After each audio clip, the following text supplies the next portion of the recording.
So, if I was to say to you, burials in antiquity, you might very well imagine something like this. This is the apron full of stones. Yes, another one, but this one is in Kingsdale, and it is a early Bronze Age burial cairn. I was going to make my way across, that's why I've got these disgusting Wellington boots on, but if I go any further, the water is going to get in, so you'll have to make do with the fake drone for that. Equally, you may be thinking about barrows, tumulus, tumuli, things like this and this. And if you are indeed thinking about barrows, the chances are you are not thinking about them in the context of the Roman period. But such things do exist, Roman barrows in Britain. And in this video, we're going to be having to go down south to take a look at 3 fascinating examples of this rare thing, the Roman barrow. We're going to start off by going to Essex, of all places, to have a look at a much ploughed out but huge Romano-British barrow alongside a remote stretch of Roman road. And we've got an interesting aside story there where things take a dark turn of events after the Roman period. Then we are off to what a lazy journalist may call a concrete jungle. We'll call it Stevenage Newtown, to have a look at the largest surviving group of Roman barrows in Britain today, 6 in total. And then finally, we will head to Cambridgeshire to have a look at the tallest surviving Roman barrow in Britain. Oh, and we'll also be asking the question, why do these things exist in Britain? Was it the oppressed natives clinging on to pre-conquest burial practices, or is it something else entirely?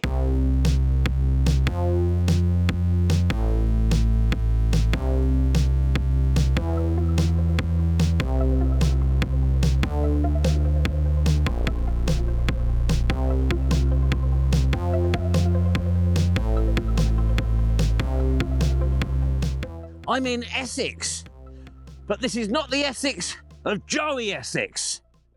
And is Joey Essex even still a thing, or am I 10 to 15 years behind the curve, as usual? Ellie Plum, you're so young-ish, aren't you?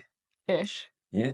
So can you confirm Joey Essex is still a trendy thing and down with the kids, isn't it? No. No, it's very much not the Essex of Joey Essex, or indeed Dagenham Dave, whoever he was. We're in the sort of northwestern corner of rural Essex, close to where it joins up with Hertfordshire and Cambridgeshire as well. And our first example of a Roman tumulus is up there. We'll have a chat as we make our way to it. Now, this is actually quite a nostalgic experience for me today, because our first location up this track here, I know that I've been here before a very long time ago, long before OS Explorer maps, never mind OS maps. This is what we had to use, Pathfinder maps. And this is my copy, which I've dug out, probably at least 30 years old, if not older. And because of the slightly anarchic way I used to highlight all the routes I'd walked, I've actually found out that I've been up here before. I cannot remember a thing about it, but there you go, a bit of nostalgia for you. Pathfinder.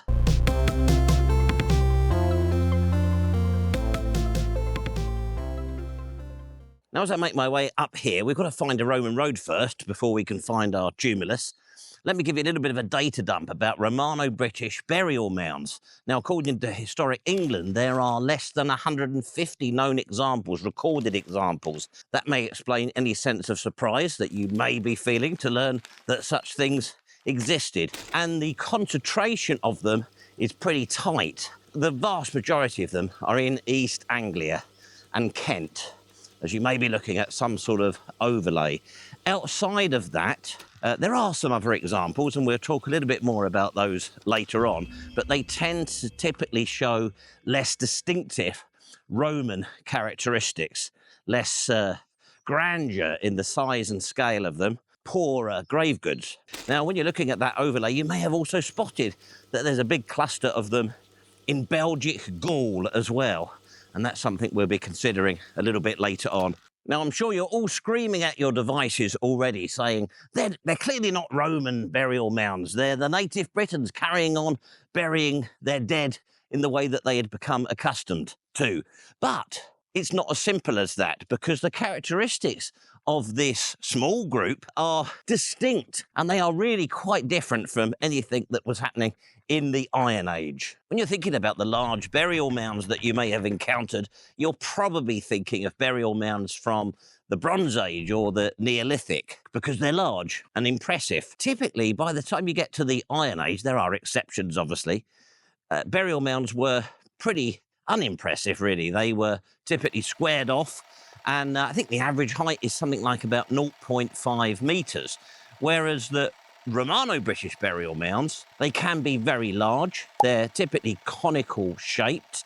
Sometimes they have a ditch or a bank, and they're not located geographically in the sort of places the prehistoric peoples favoured. So they do have some distinct characteristics of their own. So in a Romano-British burial mound, what you'll typically find is that and we are talking cremations mainly. There are a very few examples of inhumations, but this was the time of cremations. The cremation would take place sort of on the burial mound that had been prepared, and then a hole would be dug into it, and the ashes would quite often be placed in a sort of glass bottle type structure, and then a sort of little sort of kist type chamber made out of bricks or timber, sort of at the centre of the burial mound. Now, there are even examples where they basically just put them in a hole at the bottom, covered it with a bit of wood, and then built the mound on top of it. And then there's the grave furniture,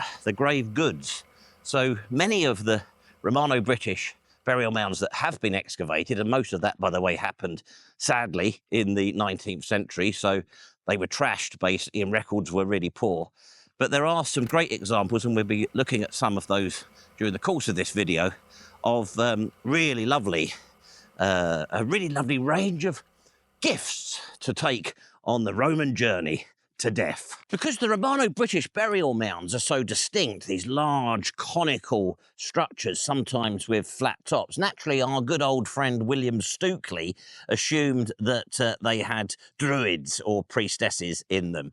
Now, the grave goods indicate that whoever was in them, very often, was an important person, high quality stuff thrown there into the burial mound. Now, were they Romanised tribal leaders? Were they merchants from Gaul? Were they magistrates, administrators? That is very much the question. Now, whilst I've been data dumping, our winding track has merged with the Roman road. We're now on Beard's Lane. Who are missus?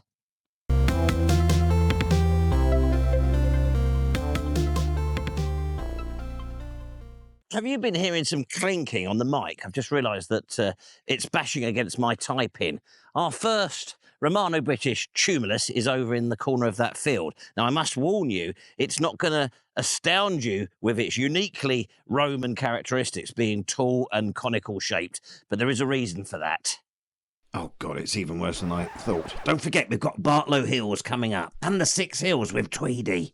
It can hardly be described as conical, can it? But there are some distinct things about it.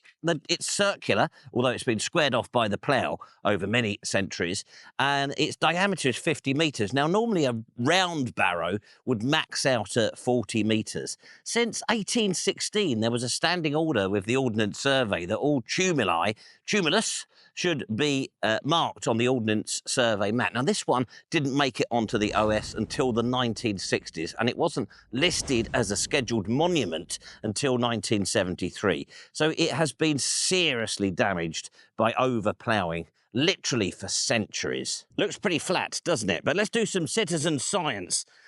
Nowadays, it's 1 metre tall, so 3 feet in old money. We've got a record from 1916 that reported it as, at that point, being 8 to 9 feet tall. So I'm 5'7".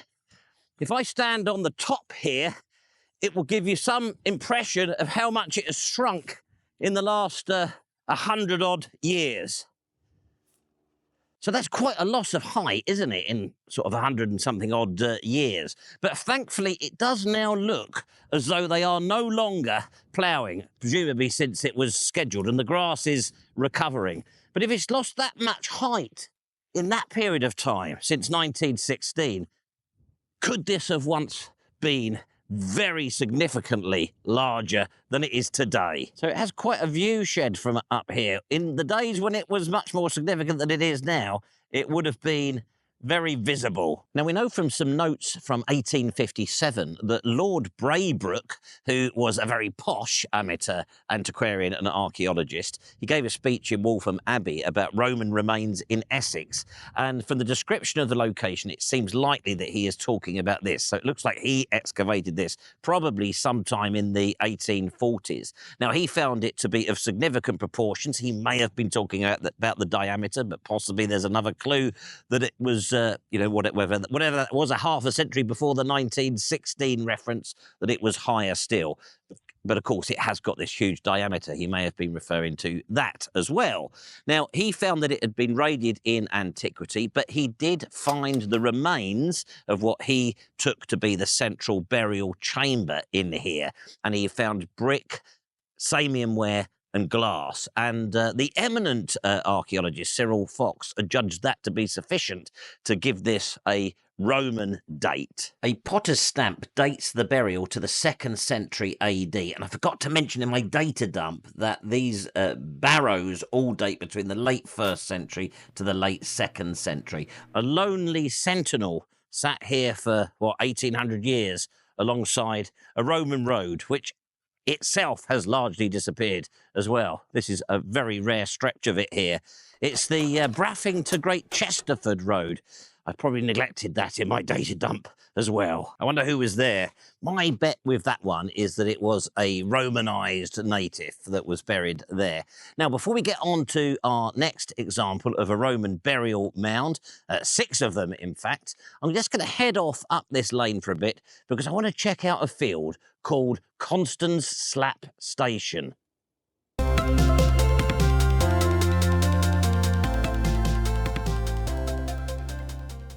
Whilst I love my old Pathfinder paper map, I have gone, like Tweedy, I've gone to OS Maps because that helps me to locate exactly where I am.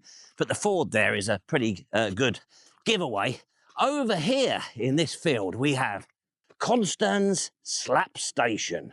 Now, I must point out that there has been hedgerow removal in this area, as in much of our country, unfortunately, over the last 100 years. Constans Slap Station as a field name is a smaller part at the end of this film, and it has intrigued historians, antiquarians, all those sort of people, annoying people, for a very long time. But a chap called Simon Coxall, writing in the Essex Journal, believes he has finally worked it out. Now, I'm going to have to refer to my notes here because there's some quite confusing names. So he found the Constans Slap Station appears as a field name on an old tithe map, but then going back a little bit before that, he has found other references to Quamstow Slappe. Slappe might be slipe, a small field, and Quamstow. I think those references appeared on 18th century sort of estate maps. This is part of a very large estate, probably ancient. And Quamstow Pytal, 200 years earlier in the reign of Queen Elizabeth I, and an even earlier deed, Quamstow Slat, Constans Slap Station. It really would bug me as well. It did when I first found out about it. Just to put it into perspective, so over there, can you see that's Beard's Lane there? So that's the Roman road there.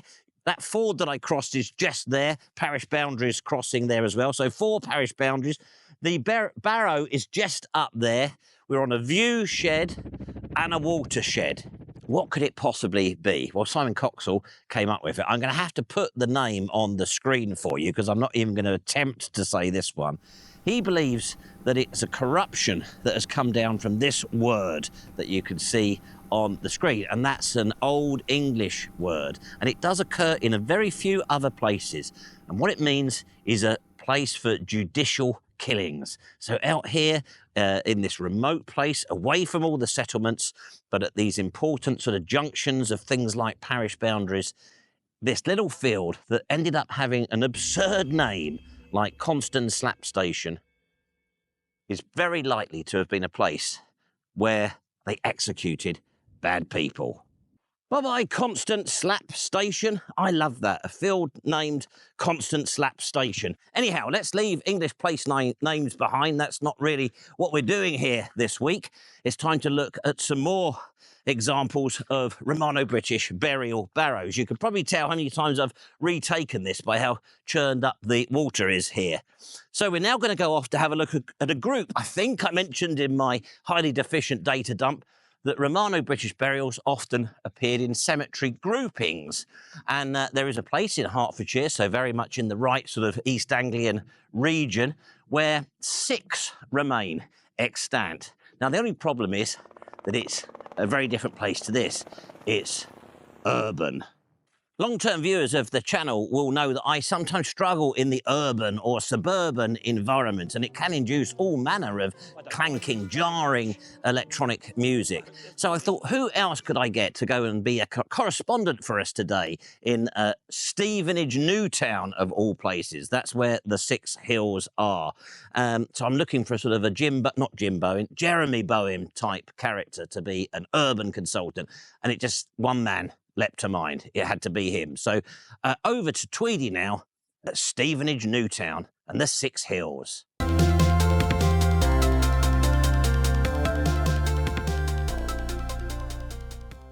The 6 hills are located here in Stevenage in Hertfordshire. It's believed a Roman road passed through here, possibly Margary's M220. Today, the site of the 6 hills is surrounded on all sides by urban sprawl. Immediately to the north, a busy roundabout which has taken its name from the 6 hills. To the west, a couple of banal modern office blocks. To the east, what some commentators have described as the 2nd largest Asda in Hertfordshire. And to the south, this row of houses, which can also be seen in this photo of around 1900, at which time, like most English towns, Stevenage looked a lot nicer than it does today.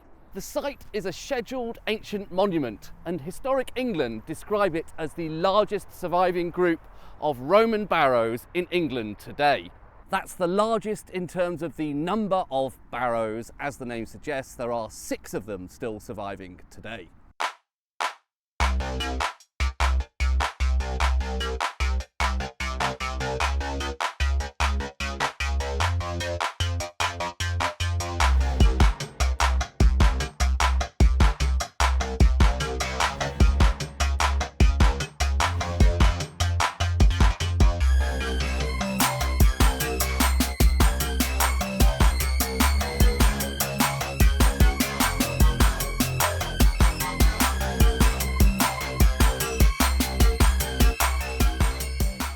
Admit to being a bit surprised when I first heard about this site. In my mind, barrows are firmly pre-Roman things, with the exception of those disappointing Anglo-Saxon barrows, the ones that are very flat. I had assumed that on day 1, when Claudius and chums arrived in Britain, he sat the people of Britain down and said, right, a few things are going to change around here. You're all going to speak Latin from now on. You're going to eat proper Roman food like badger spleens and otter noses, and stop building those bleeding barrows. However, it seems in reality it wasn't quite like that. A number of well-known antiquarians have visited this site in the past few centuries, and they have helped to shape the consensus today that these barrows are Roman. Let's take a look at what they had to say. William Camden mentions the 6 hills in his famous tome Britannia, published in 1586. The original text is a bit hard to read, but here is an updated version from 1701. In the neighbourhood, near the road between Stevenage and Nebworth, although Stevenage is spelt in a slightly archaic way, where may be seen certain hills cast up, such as the old Romans were wont to raise for soldiers slain in battle, with the general laying the first turf. So there's already a suggestion at this early stage that the barrows here are Roman. In 1724, William Stukely, in his Itinerarium Curiosum, which sounds more like a Harry Potter spell to me, made a sketch of the 6 hills, or the 6 barrows as he referred to them. This was something of an example of drive-by antiquarianism. As far as I can tell, there is no accompanying text to explain in any more detail about the Six Hills. There is just this sketch in the book. Some of the literature suggests that Roman era barrows tend to be more conical in shape than their Bronze Age predecessors, which are more rounded. Of course, over time, with weathering and other forms of erosion, they do end up a little bit more rounded and flat-topped here. But possibly at the time of that William Stukely sketch of 1724, you can get a little bit more of a conical shape sense. There were likely several excavations made in the 18th century, as that appeared to be a popular pastime for gentlemen in that era, not always with the best of motives. 5 of the 6 barrows appear to have been excavated. I don't know if you can see a sort of depression at the top of this one. Unfortunately, there are very few records of any of those digs that still remain today. The one notable exception was Andrew Ducarel, who was a member of the Society of Antiquaries. He excavated here in 1741, and although his finds were not extensive, some scraps of wood and a piece of iron were found, and they'll turn out to be quite important later. A list of antiquarians wouldn't be complete without at least one reverend, and in 1891, Reverend Henry Fowler, a prolific member of the St Albans Archaeological Society, carried out what was probably still to date the most complete study on the site. Fowler came up with a fairly systematic process in his paper for determining that the barrows were Roman. First of all, he ruled out that the barrows could be Celtic, as he puts it. I think he's referring to the Bronze Age or earlier, because of Andrew Ducarel's find of a piece of iron in one of the barrows. He also pointed out that Bronze Age barrow cemeteries tended not to be aligned on a straight line like this one. Secondly, Fowler ruled out that they could be post-Roman because they're simply too big. If you've ever visited an Anglo-Saxon barrow cemetery, you'll know that they're generally a big disappointment, very flat, very low to the ground. Fowler argues that the only remaining possibility is that these barrows are Roman. He draws parallels with the Bartlow Hills, points out that both barrow cemeteries are arranged in a straight line, and both are located next to a Roman road. Towards the end of his paper, Fowler mentions that he wrote to Sir John Evans, then head of the Society of Antiquaries, to ask his opinion. Camden regards the barrows as Roman, and I think rightly. There is little doubt they are sepulchral. Reverend Fowler ends his paper with that quote, and I suppose in modern parlance that would be described as a mic drop. Alas, my mic is a little bit too small to demonstrate that with. Doesn't really work, does it? It is worth pointing out that there's potentially a circular argument here. The identification of the old track here as being a Roman road is partly based on the fact that it has this line of Roman barrows running along it. And the assertion that they're Roman barrows is partly based on the fact that they are aligned next to a Roman road. If we believe the Six Hills are indeed Roman barrows, then why are they located here? It's not believed there was ever a Roman settlement here at Stevenage. However, remains of a Roman farmstead or possibly villa have been found in the vicinity, and in 1986 a large hoard of Roman coins, over 2,500 of them, were found here in Stevenage. That suggests there may have been a wealthy family living here in the Roman era, and these barrows may have been where they buried their dead, conspicuously lined up along the Roman road here as a show of status. That hoard of coins suggests a family who were prospering under Roman rule. Surely to have acquired all of that wealth, they would have to have been well integrated into Romano-British society. However, at the same time, they were living out here in the sticks, not close to any Roman settlements, and they were possibly still clinging on to these pre-Roman burial customs. Was it just a case of old habits die hard? Or had the people living here failed to get the memo about what the fashionable types down in Londinium were doing these days for their burials? Or was this a deliberate act of defiance? Of course, without a proper excavation of this site, we may never know for sure.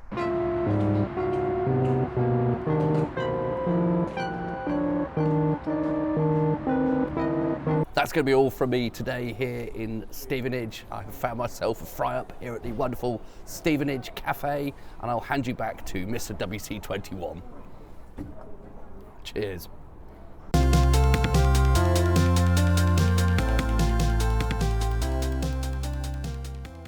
Now, B-roll is the lifesaver for many a YouTuber. I got a bit carried away at Rumberry Hill and Constans Slap Station, all that stuff. So I ended up getting to Bartlow Hill, our final destination today, a bit late. I've been tearing around like a nutcase trying to get the B-roll. B-roll is our lifesaver in these situations. It is an absolutely amazing site where once there were 7 burial mounds, but now we have access to 3, and they're still impressive.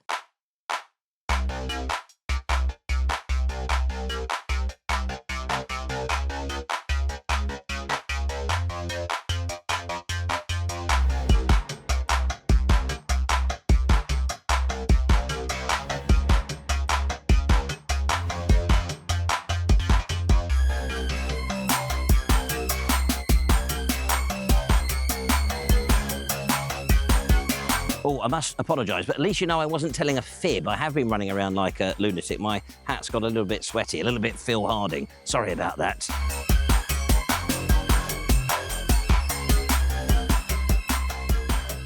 Okay, so a little bit different than Rumberry Hill. Let's do that citizen science again. So this is the big one. It's nearly 13 metres tall and I think 46 metres in diameter. We're going to add my 5'7". What's that, 1.7 metres? I'm muddling them all up today, aren't I? If you do try and do this, as with everything in Britain today, these wooden steps haven't been maintained probably for the last 15 years, coincidentally. So they're very treacherous. At least 3 of them are broken. It's quite a climb. Might have to put some music on this bit. Oh, God. I'm absolutely worn out. Right, nearly there. This is excellent entertainment, isn't it? Nearly 13 metres, plus 1.7 metres. Let me give you a tour of the place then. So today there are 3 visible gigantic Roman burial mounds. There is a 4th that still exists. That's over the other side of the railway line, which unbelievably was driven through in 1865. That's a bit of conflict for the Paul Whitewicks of this world, isn't it? It's all overgrown and it's on private land. You can't get to it, but at least it is still there. So there's actually 4 big boys left. So walk along here, you see one of them there. And our biggest one is this one here behind me now. And then we go off round this way to find the other big one. So the one beyond this is the 3rd one that you can get access to. Unlike the other sites that we've looked at in this video today, these are definitively Romano-British burial mounds. I think the others that we've looked at today are that as well, but we know conclusively that these ones are. I might have to add a bit of stuff to this section using the voiceover scam. You know, we have the Google Earth scam. We also have a voiceover scam when we've managed our time badly and end up filming in the dark. That's our big one from the other side. That's the last one. Now, so we've got the 3 in the row there, the 4th one of those over the other side of that unbelievable railway line construction. Now, over here behind me, we've got the remains of another 2, but they are really low. They have been pretty much destroyed, and there was a 3rd one in that row. So we had 2 rows, a row of 4 really big ones, a row of 3. We believe they were quite big, but probably not as big as these over there. The 3rd one that is now completely vanished there was absolutely wiped out by that railway line construction that I mentioned earlier, although they did at least record some of the finds. Staggeringly beautiful, aren't they? I think I mentioned earlier that we've done very little work on these in modern times. There was something here, I think 2004, 2007, resistivity, that sort of stuff, which I think mainly showed how much damage the amateur archaeologists between 1815 and 1840 did. We are pretty much dependent on what we can salvage from their findings to understand these mounds.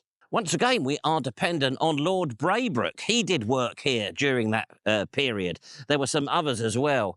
One, I think, was called Cage or Gage, and there's another one with an absolutely ridiculous name. Now, what was it? Sir Buswick Harwood. That was his name. Buffoon. Having fallen into the hands of all these imbeciles, we should consider ourselves lucky that we have these three magnificent burial mounds to see today. The finds all ended up in the collection of Lord Braybrooke of Audley End, but unfortunately they ended up getting burnt in a fire at a place called Easton Lodge. But at least we do have the inventory of what they found. And Gage, although there's no revetments have been discovered here, Gage did find a flint structure linking two of the mounds. They've had a rough time, though. In World War II, there was even gun placements on the top. Never mind all that talk a few weeks ago about as if by magic a shopkeeper appeared, as if by magic my notebook has appeared, so I can reel off some of the finds that came from here. And these tell us definitively that this is a Roman site. So we have a glass cremation urn, a gold ring, a coin of Hadrian, a wooden tankard, wickerwork incense bottles. There were wine and honey mixtures to accompany the dead on their onward journey. The largest mound contained a wooden chest with a glass bottle, and that contained the cremation remains of a... Hang on a minute, let's get rid of this clown with some sort of overlay and then perhaps a backdrop. Small adult, possibly a female. There were bronze strigils and... Oh, he's gone through. An iron folding chair. Now that sounds very much like a curule seat, a highly valued item during the Roman period and often favoured by magistrates. I think if we look at this site, we can only assume that these were important people that are buried here. Now I also like that glass bottle with the cremation remains, because remember we had glass discovered by Lord Braybrooke at Rumberry Hill, the fragments of glass. Maybe they were the fragments of the cremation vessel there as well. Up here on the top of the tallest of the barrows, we can see some physical evidence of the damage that was done by the archaeologists of old. This hole that you can see here, well, hey, is almost certainly one of the holes they dug, tunnelling down to get to the treasure. And we know from the records that Gage dug a tunnel in the side of the barrow, and that collapsed in 1930. I mean, they really were amateurs, weren't they? Voiceover scam now. Thanks to Phil Barrett, we can use this LiDAR flyover to understand the scale. And if we remove the trees, it was so much better up here before they were planted in the early 20th century. We can also see the devastating impact of that railway. Check out the quarry from which the earth came to build these mighty barrows too. William Whitewick in the 16th century linked the site to the Battle of Astonishing in 1016 between Canute and Edmund Ironside.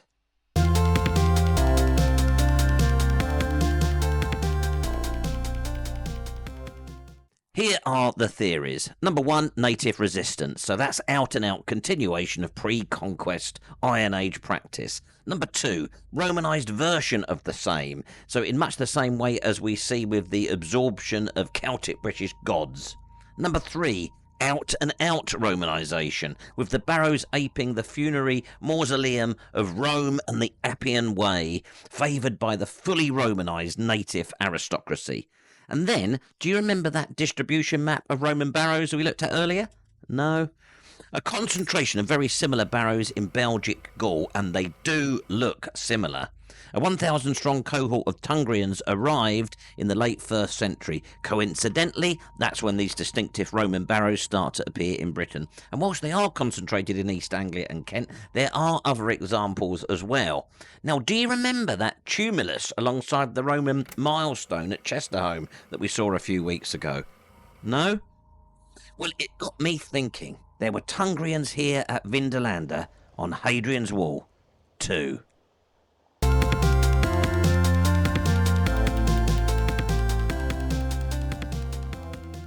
Did you have any preconceptions about the idea of there being barrows during the Roman era? It's something that I absolutely did not associate with Roman Britain. I always assumed that the barrows came either much before the Roman era or immediately after with those very disappointing Anglo-Saxon barrows. But yeah, it was a surprise. I think it is, isn't it? It is a really surprising thing. Why are we in Andover, Tweedy? It's a very good question. And it's not just because we wanted to do an end over. We're here for Paul Whitewick and Rebecca Whitewick's studio opening. After a close shave with a subway at Andover Station and our Andover handover at the Angel, it was off to the Whitewick studio event. It's a really well-appointed setup, now available for hire. Good to catch up with a concern of familiar and unfamiliar YouTubers and to meet folks only seen on the YouTube telly before.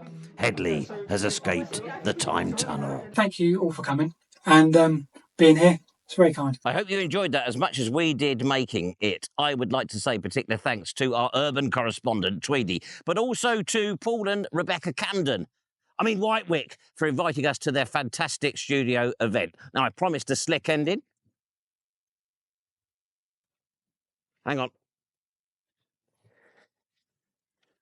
If you are a YouTuber, that sort of thing, and you need a studio, podcasting as well, use the Whitewick studio. It's really good. Oh, God.